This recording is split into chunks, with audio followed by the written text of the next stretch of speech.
1947 Pakistan India partition और उससे जुड़ी कहानियां तो सबको याद हैं, पर उससे पिछली सदी में कई ऐसे सच्चे वाक़यात रोनुमा हुए हैं जो माजी की धूल में दफन होकर रह गए हैं।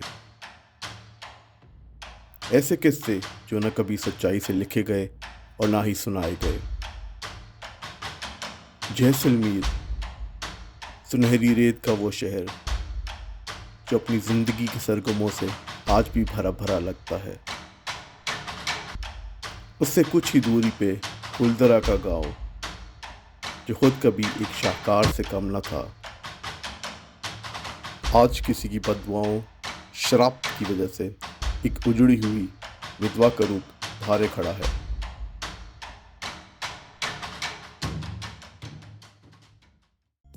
इस रंगों से भरे शहर में जहाँ कभी खुशियों का समा था और जहाँ कहीं सुबह और शाम मंदिरों की घंटियों और मस्जिदों की अजानों का तालमेल था।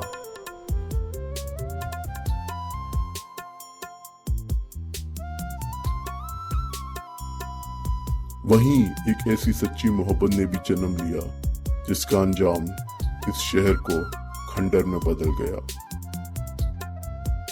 उसी गांव की एक सुबह जब फिजाओं में गूंजती हुई एक मधुर सी हंसी उसको बेकाबू सा कर गई। वो एक अप्सरा, आंखें धूप में सुरमई शाम जैसी और रात में किसी गहरी नीली झील जैसी, चेहरा चमकते हुए चांद जैसा और मुस्कुराहट जन्नत की हूर जैसी। रानी, ऐसे जैसे रब ने खुद कोई मोजज़ा कर दिखाया हो, मगर दरमियान में एक मजहब की लकीर खींच के। ज़हन ने कहा वो मंदिर जाने वाली और तुम मुसलमान, ये तो दीवानगी है। मगर दिल ने पहली ही नजर में अपना मालिक बदल लिया था।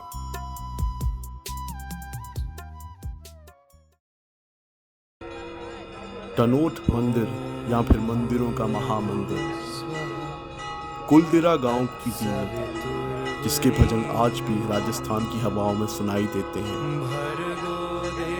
और वहां का ये पंडित गायनेश्वर अपनी कामनाओं में डूबा उसी लड़की को भगवान से मांगता जिसने फिरोज का सुकून छीना था। और वो सब गांव वालों के लिए सिर्फ एक पंडित ही नहीं, एक स्वाभिमान था। गायनेश्वर की छठी हिस्स इतनी तेज थी कि वो रानी की मौजूदगी फौरन महसूस कर लेता, जैसे उसे कोई वजदान हासिल हो। वो जिधर भी जाती ये उसका साया बन जाता, कभी दूर से या फिर पास बुलाकर नजरों ही नजरों में उसकी आरती उतारता, जैसे उसकी राधा, उसकी देवी बस यही हो। और वो उसके जज्बों से बेखबर पाकीज़ा पवित्रता की मूरत अपनी ही धुन में मस्त रहती।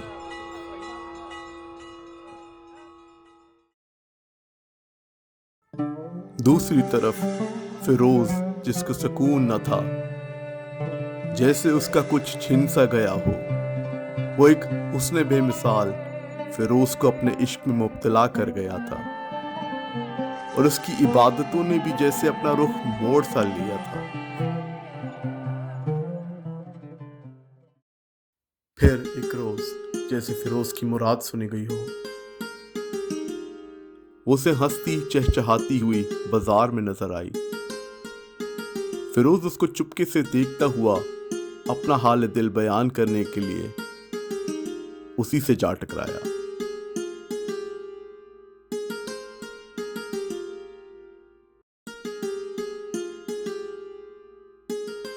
उसकी मदद करना सिर्फ एक बहाना था, मकसद तो दिल में उतर जाना था।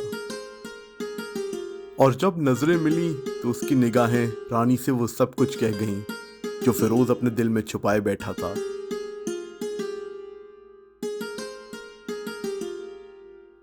कुछ तो चुभा था दिल में जो रानी ने भी पहले कभी महसूस नहीं किया था। कौन है ये, कहां से आया है ये? रानी घर पहुंची तो उससे अपने सवालों के जवाबात फिरोज के छुपाए हुए खत में मिल गए। उसके चेहरे की चमक के सामने सादा लगा। आसमान पे चांद पूरा था मगर आधा लगा। फिरोज का इजहार इश्क से भरा हुआ पत्र रानी की रूह को झंझोड़ कर रख गया। मैं कल इंतजार करूंगा, तुम्हारा फिरोज। फिरोज? फिरोज मुसलमान, पर मैं तो हिंदू हूं, ये नामुमकिन है। रात बस यूं ही आंखों में कटी और सुबह होने तक दिल बेचारा मजहब से जुड़ी जंग हार गया। ये इंतजार का जल्लाद भी बड़ा घिनौना और जालिम है, जो उम्मीदों को मायूसी जैसे जानवर के सामने फेंक कर तमाशा देखता है। उसकी उम्मीदों को भी अभी मायूसी निकलने ही वाली थी कि वो आ गई, लाज और शर्म से भरी हुई रानी, दिलों में अरमान लिए और अपने ही हाथों से लिखी अपनी तकदीर लिए। और फिर छुप छुप के मुलाकातें हुई, दावों से भरी बातें हुई। जमाना देख रहा था मगर रानी को फिरोज और फिरोज को रानी के सिवा कुछ नहीं दिखता था। और फिर वो इश्क ऐसा परवान चढ़ा कि हदों की हदें तोड़ता चला गया।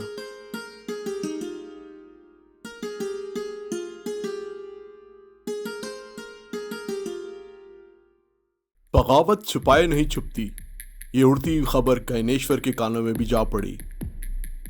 गुस्से से भरा हुआ गैनेश्वर अपना काबू खो बैठा।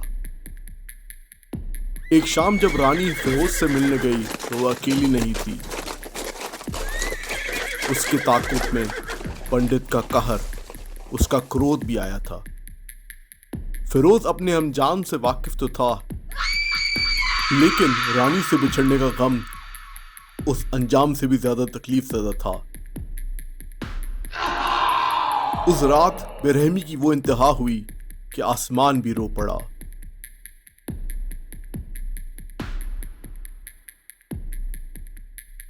फिरोज जिंदा भी है या नहीं, वो पागलों की तरह सोच कर रोती रही और एक बेरहम उसकी बेबसी पे हंसता रहा। उसके इश्क की दास्तान को जंगल की आग की तरह फैला दिया गया। घर गई तो उसके अपने घर वालों ने उसे धुतकार के घर से बाहर निकाल दिया। गमों से भरी रानी कब और कहां पे गिरी कुछ याद न था उसे, जैसे वो खुद को फिरोज के साथ कहीं दफन कर आई हो। और दूसरी तरफ हवस के पुजारी इसको सताते, कभी बहुत रुलाते और मजहब के नाम पर इसकी इज्जत और आबरू के साथ खिलवाड़ करने की कोशिश करते। उसका तो अपना पंडित दोषी था, वो फिर किस पे भरोसा करती। रानी की नजरों में बसी ये हकीकत गैनेश्वर भी पड़ चुका था। अपने लिए इतनी नफरत पंडित न सह सका।